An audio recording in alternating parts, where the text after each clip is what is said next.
आइए सुनिए, देखिए, समझिए सनातन सत्य। जैसी दृष्टि वैसी सृष्टि, दृष्टि विज्ञान। कुदरत, कुदरती रचना एवं कुदरत के कानून से शाश्वत सुख की प्राप्ति। जोधपुर के परम पूज्य महात्मा उपासक प्रोफेसर डॉक्टर सोहन राज तातेड़ के निर्देशन में सनातन सत्य। जैसी दृष्टि वैसी सृष्टि, दृष्टि विज्ञान।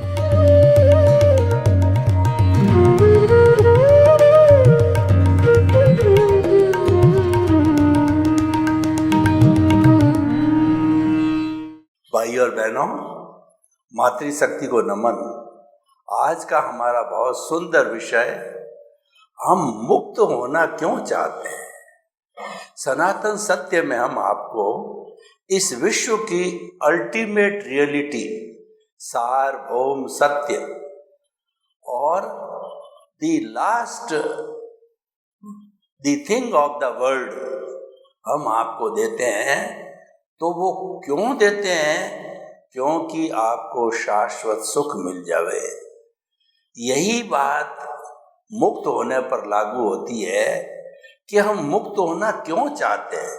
देखिए, हमारे वर्तमान जीवन के अंदर कभी सुख आता है, दुख आता है।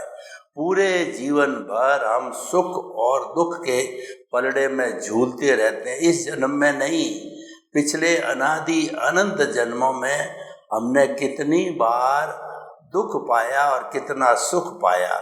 सबसे पहली बात तो ये देखो कि किसी भी योनि के अंदर जन्म लेना अपने आप में बहुत बड़ा दुख है। और जब मृत्यु होती है तो व्यक्ति को कितनी पीड़ा होती है, ये मरने वाला ही जानता है। यानी जन्म और मृत्यु दोनों अपने आप में बहुत बड़े पीड़ादायक है, दुख के कारण है। उसके बीच में यानी जीवन के अंदर तो कई तरह के दिक्कतें आती है, कई उतार चढ़ाव आते हैं। किसी के माता पिता चले जाते हैं, किसी के घाटा लग जाता है, किसी को लकवा हो जाता है, किसी को हार्ट अटैक हो जाता है, कोई कोमा में चला जाता है, किसकी पत्नी छोड़ देती है और किसी के डाइवोर्स हो जाता है, किसी के एंगेजमेंट होने के बाद में शादी नहीं होती। कितनी कितनी समस्याएं, आपको सुख और दुख की मैं लंबी लिस्ट बताऊं तो आप देखोगे कि ये तो बहुत तकलीफ वाला काम है। हम हर क्षण सुख दुख पलड़े में झूलते रहते हैं तो हम ऊब जाते हैं।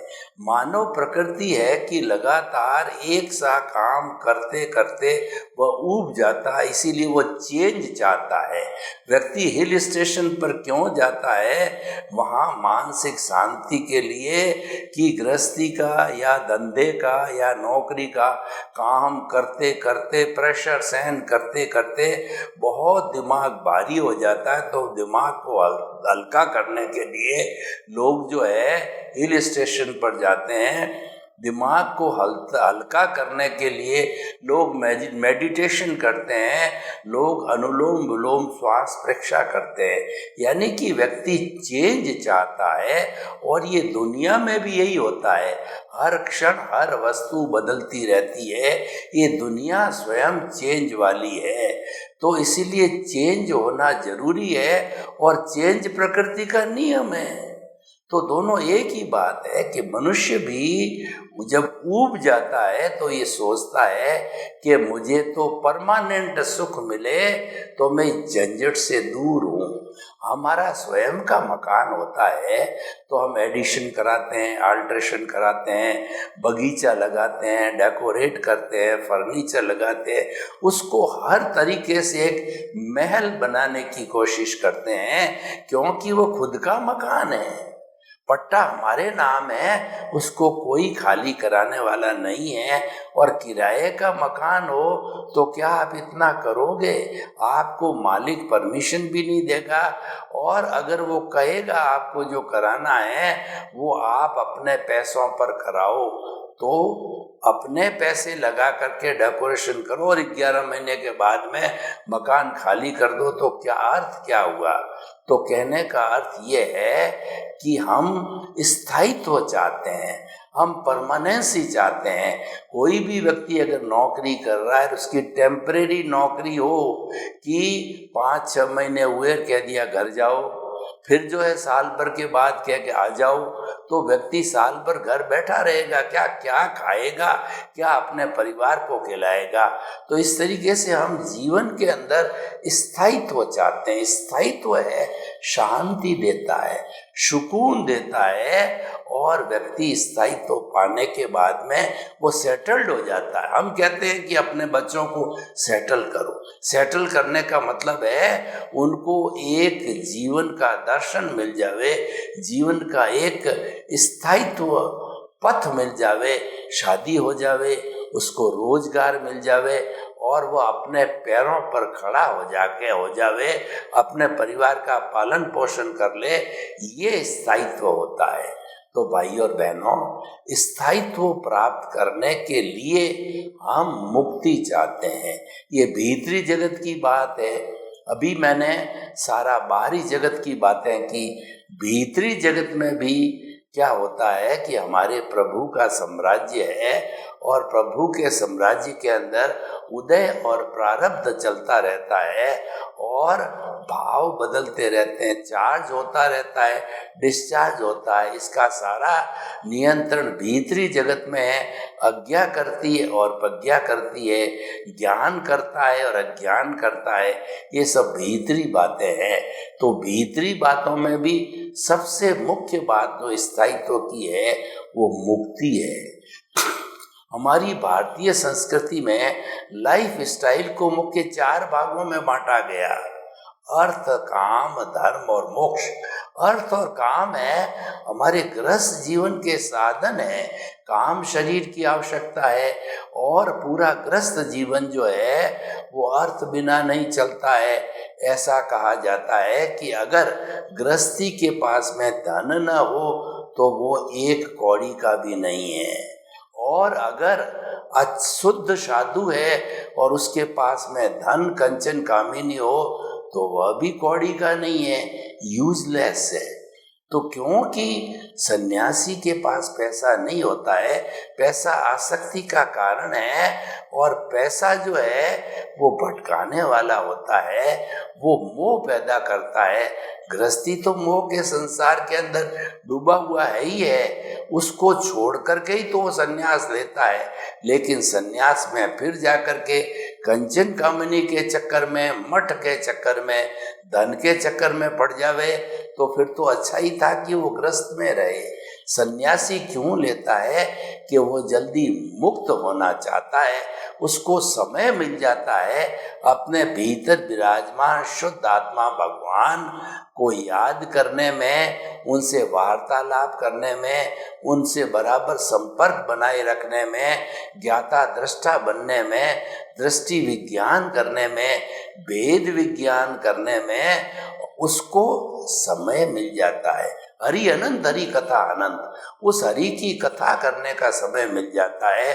और गृहस्थ जीवन में तो वह परिवार की कथा करता रहता है, वो राग द्वेष की कथा करता रहता है, वो जड़ से ममत्व करते हैं। दोनों दिशाएं अलग अलग है। जो हमारा बाहरी जगत है वो व्यवहार का जगत है, वो तो हम पीछे से लेकर के आते हैं। वो हमारा कमिटमेंट है, वो हमारी लायबिलिटी है, वो हमारी ध्वनि की प्रतिध्वनि है, उसमें हमारी बाध्यता है। वह तो पूरा कुदरत के अधीन है, वह कुदरत उसको नचाने वाली है। कहा जाता है कि को सुख दो को दुख देत है, और कर्म देत झकझोर, उर्जत सुरजत आप ही और ध्वजा पवन के फेर। जो मंदिर के ऊपर ध्वजा होती है, जब पवन चलती है तो वह हिलती है, डुलती है और फिर सलट जाती है, उलझती रहती है, सुलझती रहती है पवन के खेल से। तो हमारी भी जो यही अवस्था है कि कर्मों के उदय और प्रारब्ध के अधीन जो है हम सुख दुख की प्राप्ति करते रहते हैं। तो ये तो क्या है कि एक जीवन का टेम्परेरी फेज है, और व्यक्ति लंबे समय तक कोई दुख में रहना भी नहीं चाहता है, परंतु अगर पापोदय है तो लंबे समय दुख में रहना पड़ेगा, और पुण्योदय है तो व्यक्ति लंबे समय तक सुख में रहता है। तो ये तो है अवस्थाएं हैं, अवस्था मात्र है। लेकिन हम मुक्त होने की बात कहते हैं तो अर्थ और काम जो कि हमारे व्यवहार जगत से जुड़ा हुआ है। अब हम धर्म की बात करें तो धर्म एक ब्रिज है। धर्म हमारे को जो व्यवहार जगत के निश्चय जगत में ले जाने वाला रास्ता है, ये ले जाने वाला निमित्त है। धर्म के माध्यम से हम अपने प्रभु से मिलते हैं, अपने अस्तित्व से संपर्क होता है, अपनी खुद की जानकारी होती है। धर्म के माध्यम से मैं कौन हूँ ये पहचानने लगते हैं। धर्म के माध्यम से हम कुदरती रचना, कुदरत के कानून को जानने लगते हैं।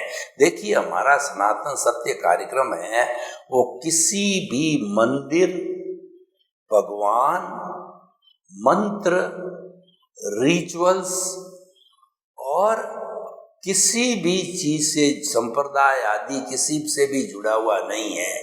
मात्र यह कुदरत से जुड़ा हुआ है और कुदरत से ही शक्ति लेता है। कुदरत, कुदरती रचना और कुदरत के कानून की बात करता है, क्योंकि we are the guest of this nature. Nature is supreme. Nobody is about the nature, तो इसीलिए हम उस प्रकृति की बात करते हैं, कुदरत की बात करते हैं, और सारा संचालन भी कुदरती रचना से होता है। कुदरती रचना अलग विषय में बात नहीं करना चाहता, कुदरत का कानून अलग विषय से बात नहीं करना चाहता। समय आएगा जब इस पर हम चर्चा करेंगे। और कुदरत, उसके अंदर हम निवास करते हैं। कुदरत ही हमको पालती है, पोसती है, संजोग जुटाती है। अगर कुदरत ना हो तो हम एक क्षण भी व्यवहार जगत में नहीं रह सकते, व्यवहार नहीं कर सकते, हम जिंदे नहीं रह सकते। हमारा कोई अस्तित्व, जो दिखाई देने वाला अस्तित्व है, वो नहीं होता। तो हम जो है, आज का विषय है, हम मुक्त होना क्यों चाहते हैं? शाश्वत सुख की प्राप्ति करने के लिए, ऐसा सुख कि उसके बाद में दुख आए नहीं है, उसकी प्राप्ति करने के लिए जो है हम जो है मुक्ति में जाना चाहते हैं। मुक्ति कहते कैसे, किसे कहते हैं? देखिए, हमारा जो भीतर जो मूल स्वरूप का द्रव्य आत्मा है, वह अज्ञान के कारण बॉन्डेड है। उसके साथ में फेविकॉल की तरह अज्ञान जुड़ गया। अब इस अज्ञान को हमारी भारतीय संस्कृति में अलग अलग धर्म दर्शनों ने अलग अलग नाम दिए हैं। कोई इसको अविद्या कहता है, कोई इसको राग द्वेष कहता है, कोई इसको कर्म रज कहता है, कोई इसको कॉजल बॉडी कहता है, कोई इसको लिंग शरीर कहता है, कोई इसको कर्म शरीर कहता है, कोई इसको कार्मिक बॉडी कहता है, कोई पुण्य पाप कहता है, और कोई द्वैत अद्वैत कहता है। कई नाम हो सकते हैं। खैर, हम अगर भावों पर जावें, उसकी मुख्य परिभाषा पर जावें, तो वह जो है अज्ञान है। यानी अज्ञान रूपी जो है एक तत्व ने आत्मा को बांधे रखा है, और उस अज्ञान की वजह से ही ये हमारे को स्थूल शरीर मिला है। हमारे मतलब 84 लाख जीवा योनि, बर्थ प्लेसेज, जो संख्या में असंख्य अनंत है। जब मैं 84 लाख जीवा योनि की बात करूं तो इसका अर्थ यह है कि असंख्य अनंत आत्माओं की बात करता हूं, जीवित प्राणियों की बात करता हूं। और कुदरत का आप कानून देखिए, कुदरत ये कहती है कि कोई भी चेतन तत्व जो है वह जड़ नहीं हो सकता, और जड़ है चेतन तत्व नहीं हो सकता। जबकि दोनों इस कुदरत के अंदर रहते हैं, और जो जड़ है वह साधन है, और जो चेतन है वह साध्य है। साधन के बिना साध्य कार्य नहीं कर सकता है, और साध्य न हो तो साधन भी बेकार है। दोनों एक सिक्के के पहलू है, दोनों जो है कॉम्प्लीमेंट्री है, दोनों एक दूसरे के सहयोगी है, दोनों बिना काम चलता नहीं है। जब तक द्वैत है, जब तक हम अद्वैत नहीं हो जाते हैं, तब तक जो है द्वैत बिना दुनिया में काम नहीं चलता है। व्यक्ति ये सोचे कि मुझे समाज की क्या जरूरत है, मैं तो हिमालय में जाकर के साधना कर लूंगा। तो हम उनको कहना चाहते हैं कि आप हिमालय में भी जाओगे, आपको रोटी चाहिएगी, कपड़ा चाहिएगा, पानी चाहिएगा, शेल्टर चाहिएगा, आप कहाँ से लाओगे? वहाँ भी परिवार हो, वहाँ पर ही परिवार इन्वॉल्व हो गया। आपको रोटी खिलाने वाला, पानी पिलाने वाला, शेल्टर देने वाला, कपड़ा देने वाला, वो सारा। इसका अर्थ ये हुआ है कि हम समाज के बिना जिंदे नहीं रह सकते। और जहाँ समाज का बात आता है, वह द्वैत आता है, तो हम मुक्त होकर के और शाश्वत सुख को पाना चाहते हैं, ये बहुत अच्छी बात है। और जब हम अद्वैत हो जाते हैं, यानी इस अज्ञान को संपूर्ण रूप से मिटा करके जीरो कर देते हैं, इसको अलग कर देते हैं, और ये चतुस्पर्शी कर्म पुद्गल वाला अज्ञान जन्म जन्मांतर से हमारी आत्मा के साथ में जुड़ा हुआ है, जब ये अलग हो जाता है तो प्योर फॉर्म की जो आत्मा, जो द्रव्य आत्मा है, मूल आत्मा है, वह तो मोक्षगामी, वो तो मोक्ष में चली जाएगी। और मोक्ष में जाकर के सिद्ध शिला जो लोकांत है, जो लोक का अंत है, उसके बाद अलोक चालू होता है। और अलोक में जीवन नहीं है, जीवन केवल लोक में है। लोक के अंदर जड़ और चेतन दोनों रहते हैं। 6 तत्वों, 6 द्रव्यों की मौजूदगी के कारण जीवन होता है और दुनिया चलती है। तो यहाँ पर जो है वह व्यक्ति सिद्ध शिला में जाके विराजमान हो जाता है, और वो जो है अनंत सुख का धाम हो जाता है। अनंत सुख यानी उसके बाद के अंदर दुख आता ही नहीं है, दुख का एक भी परमाणु उसके भीतर नहीं है, वह तो अनंत सुख वाला हो जाता है। अनंत ज्ञान, अनंत दर्शन, अनंत शक्ति और अनंत सुख का धाम है, जिसमें केवल आनंद ही आनंद है और कुछ भी नहीं है। वो प्योर आनंद वाला हो जाता है। इसीलिए हम मुक्ति चाहते हैं।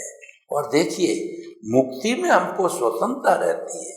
मुक्ति एक आनंद का प्रतीक है। एक पशु है, उसको बाड़े में डाला जाता है, बंधन में डाल दिया जाता है, तो वो छटपटाता है, क्योंकि जो पशु है वो तो जंगल में घूम करके भोजन करना, घूमना करना उसकी पसंद है।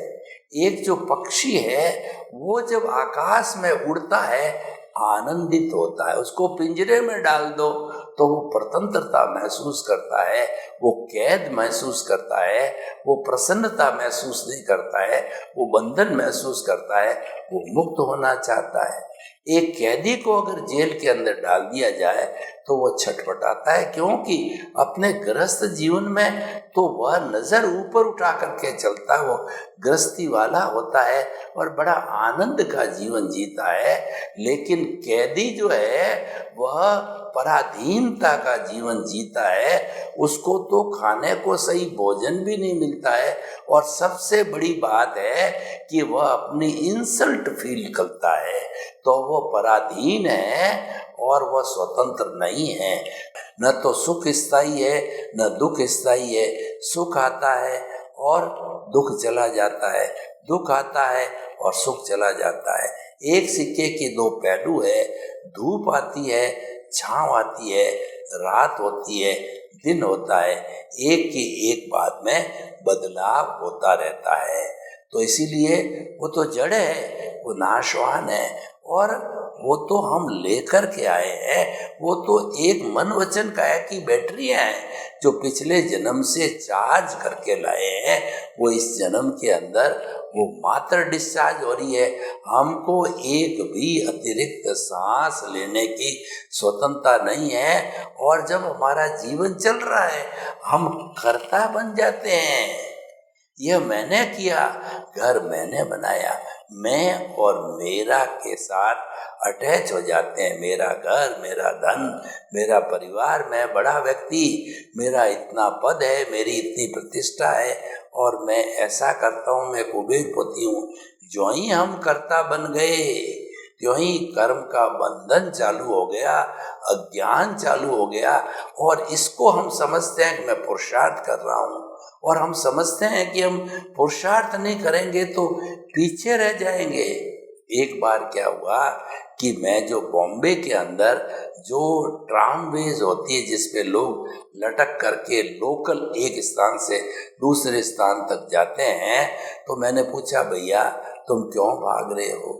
तो उसने कहा कि आगे वाला भाग रहा हूँ तो मैं भी भाग रहा हूँ। पीछे वाले को पूछा भाई क्यों भाग रहे हो?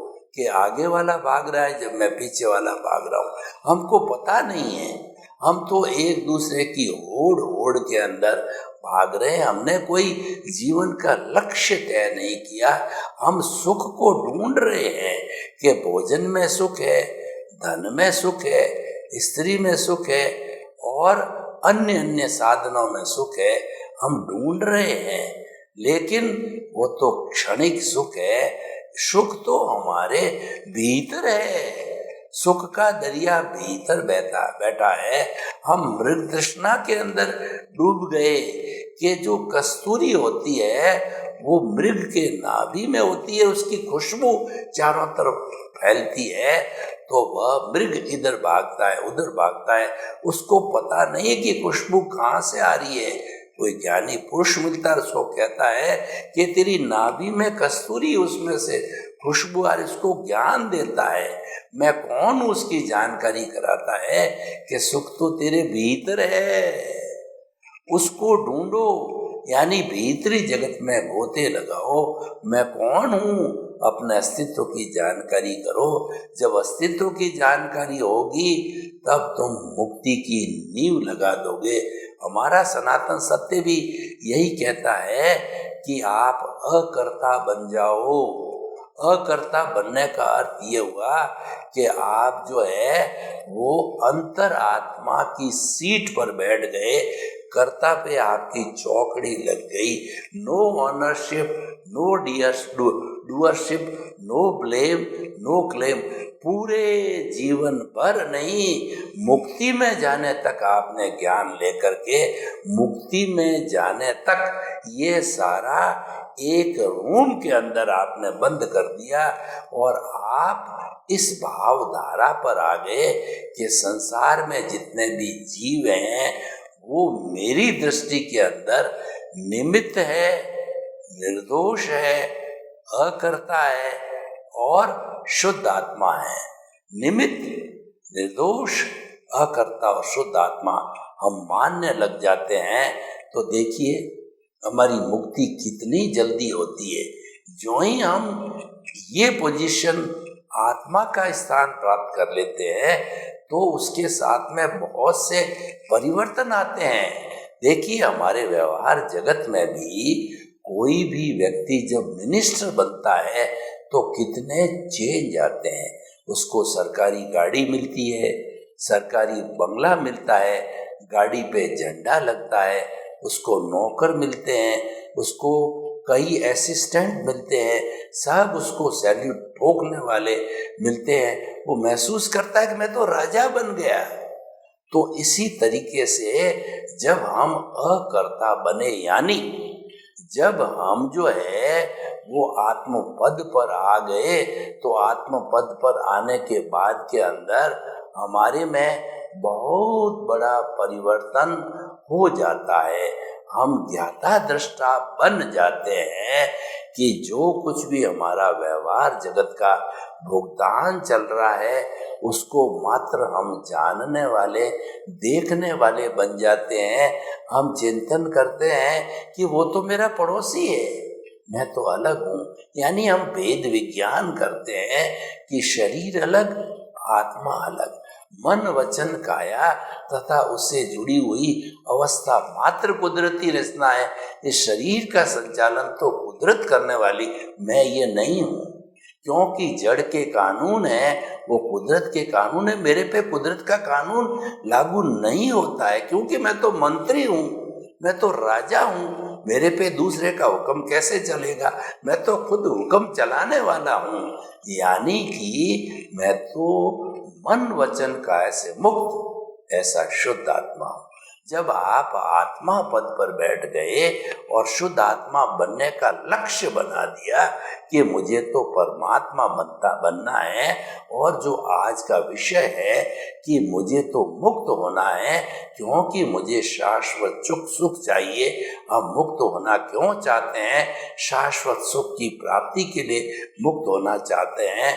तो हम धीरे धीरे क्या करते हैं, किसी ज्ञाता दृष्टा और भेद विज्ञान के साथ साथ में हमको दृष्टि विज्ञान बन जाता है। यानी हमारा पाला, हमारा 24 आवर का समय है, चेतना के साथ जुड़ जाता है। मैं देसी भाषा में बात करूं कि हम चेतना के पाले में आ जाते हैं। जड़ का पाला छूट जाता है। छूटने का अर्थ क्या? कि हम तो मात्र उसके जानने देखने वाले पड़ोसी रूप में हूँ। हम चिंतन करके शाश्वत सुख को प्राप्त कर सकते हैं। सर्वे भवन्तु सुखिनः सर्वे सन्तु निरामया।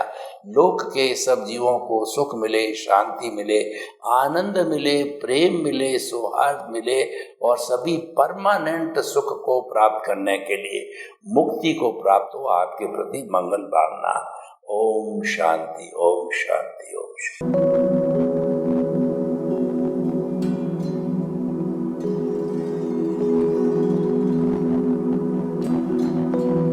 एक ऐसा अंतर्राष्ट्रीय ख्याति प्राप्त मानव जो गुरु प्रेरणा से पिछले 20 वर्षों से वानप्रस्थ जीवन जीते हुए 24 घंटे मानवता की सेवा में संलग्न है। एक ऐसा मानव जो अभी राष्ट्रीय, अंतर्राष्ट्रीय टीवी चैनलों पर 7,500 एपिसोड के माध्यम से सनातन सत्य, आत्मविज्ञान एवं पुनरुत्थान, व्यवहार एवं निश्चय जगत के जीवनोपयोगी विषयों पर हृदय स्पर्शी प्रवचन कर चुका है। उस मानव का नाम है महात्मा उपासक प्रोफेसर डॉक्टर सोहन राज तातेड़। प्रोफेसर तातेड़ द्वारा योग, दर्शन, शिक्षा विषयों पर रचित पीएचडी स्तर के 250 शोध ग्रंथ भारत के 100 प्रतिष्ठित विश्वविद्यालयों में शोधार्थी पढ़ रहे हैं तथा वे सभी शोध ग्रंथ वहां की सेंट्रल लाइब्रेरियों में उपलब्ध हैं। महात्मा सोहन राज ने अभी तक हजारों स्कूलों, कॉलेजों, विश्वविद्यालयों एवं संस्थाओं में सेमिनार, वर्कशॉप, कैंप लगाकर लाखों विद्यार्थियों को योग, दर्शन, शिक्षा का प्रशिक्षण देकर उन्हें सुसंस्कारित किया। डॉक्टर तातेड़ ने भारतीय संस्कृति उत्थान के 4000 से अधिक समसामयिक विषयों पर आर्टिकल लिखकर ऑनलाइन जर्नल, पत्रिकाओं, वेबसाइट्स पर प्रकाशित किया, जिसका उपयोग लाखों पाठक कर रहे हैं। उपासक तातेड़ के 5000 से अधिक आज का सुविचार, आज का शुभ संदेश, आज का मंगल भावना योग आदि चिंतन websites, Twitter, blogger, Facebook, YouTube माध्यमों से लाखों लोग अपना जीवन निर्माण कर रहे हैं। मानवता के मसीहा ऐसे महामानव महात्मा सोहन राज तातेड़ के प्रोफाइल को अभी तक विश्व के 20 लाख दर्शक यूट्यूब पर, 12 लाख गूगल पर एवं लाखों दर्शक फेसबुक, ब्लॉगर, ट्विटर और इंस्टाग्राम पर देख चुके हैं।